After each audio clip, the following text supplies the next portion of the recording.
Halo semua, apa kabar kalian hari ini? Harapan saya kalian semua tetap sehat dan tetap semangat untuk beraktivitas di hari ini. Kembali lagi bersama saya, berbagi pengalaman, motivasi, dan edukasi seputar God Anxiety. Dan di video kali ini saya tujukan bagi kamu yang mengalami gejala-gejala atau sensasi-sensasi yang kamu anggap itu gejala-gejala biasa atau mah biasa, asam lambung biasa, namun kamu tidak menyadari bahwa kamu akan menuju ke penyakit GERD anxiety. Sebelum kita lanjut ke pokok pembahasan, jika kalian merasa bahwa setiap video yang saya bagikan ini bermanfaat, kalian boleh klik tombol subscribe sehingga kalian selalu update mengenai video-video yang saya bagikan seputar GERD anxiety. Kalian boleh like, share, dan komen. Nanti saya akan balas komen kalian di kolom komentar. Kalian juga boleh bagikan kepada keluarga atau kerabat yang juga sudah mengalami gejala-gejala namun mereka tidak menyadari bahwa mereka akan menuju ke penyakit GERD anxiety. Oke, kita langsung lanjut saja ke topik pembahasan, yaitu ciri-ciri atau tanda-tanda gejala-gejala, sensasi-sensasi yang kamu anggap itu sebagai mah biasa atau asam lambung biasa, namun kamu tidak menyadarinya dan kamu membiarkannya, kamu tidak menanggapinya dengan serius, padahal itu adalah tanda-tanda kamu akan menuju ke penyakit GERD anxiety.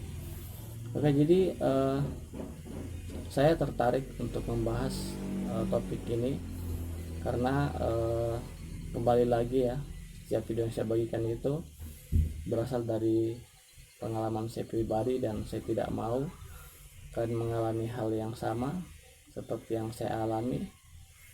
Oleh karena itu saya selalu tertarik untuk membagikan motivasi, pengalaman, atau edukasi seputar GERD anxiety.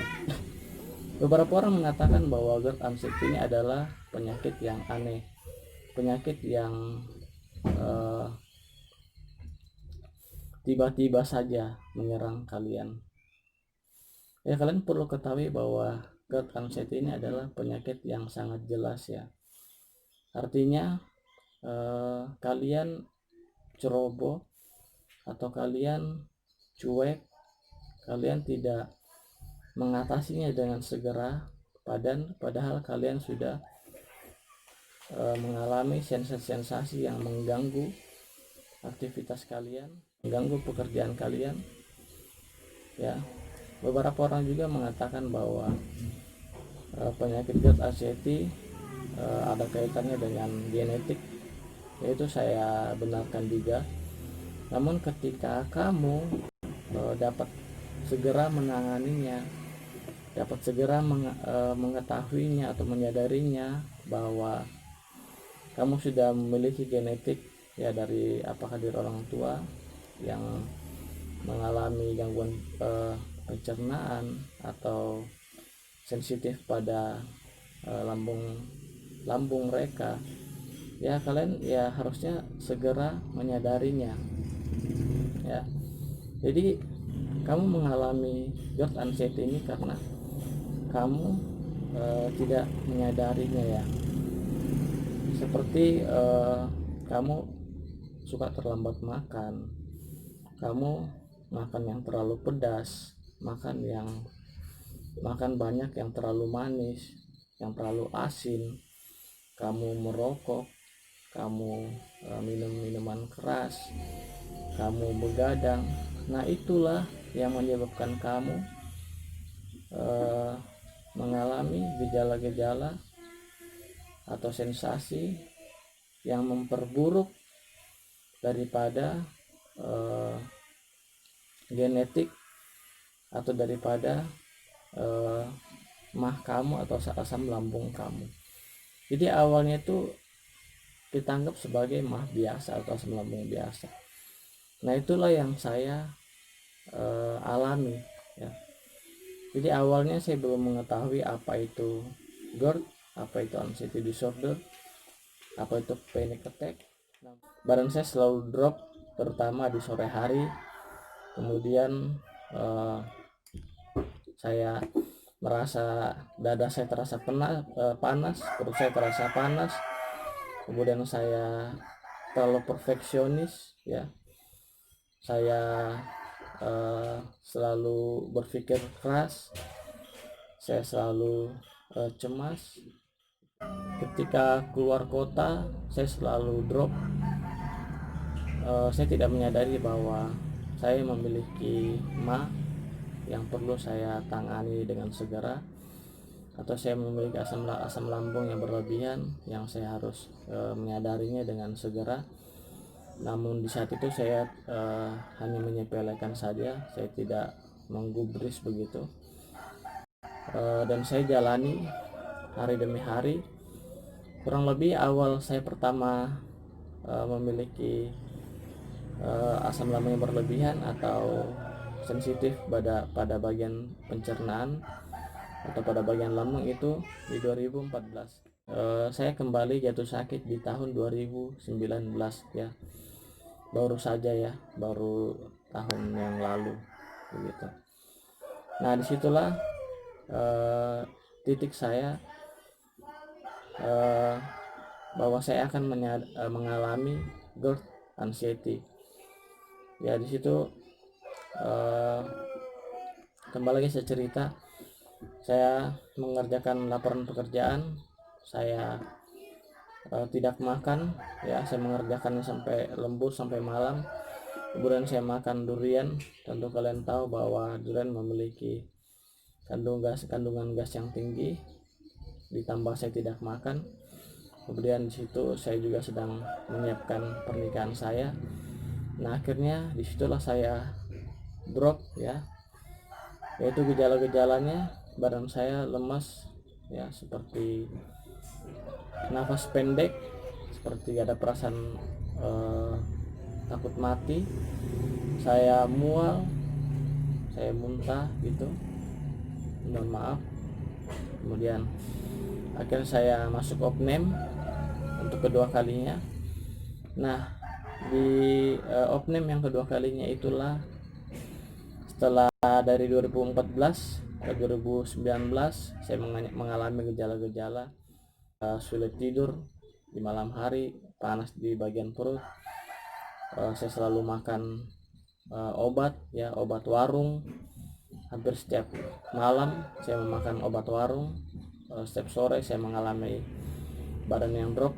Rupanya itu tanda-tanda saya akan menuju ke GERD anxiety. Setelah opname yang kedua, nah disitulah saya menyadari bahwa ada penyakit GERD anxiety disorder atau panic attack. Oleh karena itu saya ingin sampaikan kepada kamu, sebelum kamu mengalami sama seperti yang saya rasakan, sebaiknya, atau ketika kamu kebetulan menonton video ini, sebaiknya kamu segera menanganinya.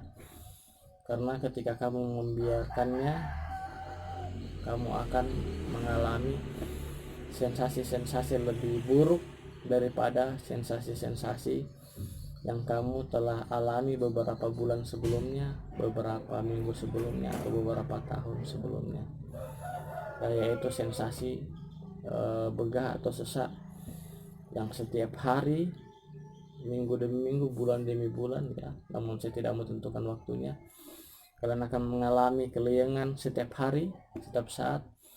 Kalian mengalami rasa takut mati setiap saat. Kalian merasakan panas di daerah dada setiap saat. Kalian mengalami badan yang lemas setiap saat, ya.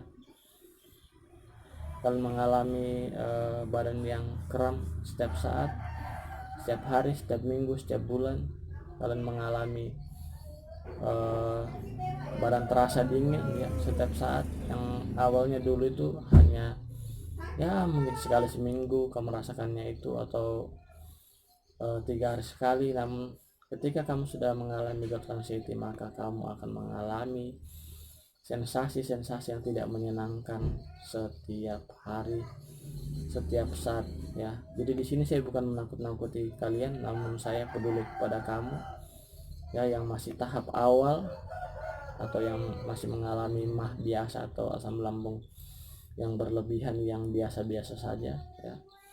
Sebelum kamu mengalami yang lebih tinggi atau yang lebih parah, sebaiknya ketika kamu nonton video ini kamu segera menanganinya ya, dengan cara kamu berobat ke dokter, kamu konsultasi, kamu makan obat dari dokter dengan teratur, kamu lakukan pola makan yang sehat, pola pikir yang sehat, pola hidup yang sehat, sehingga kamu tidak mengalami GERD anxiety.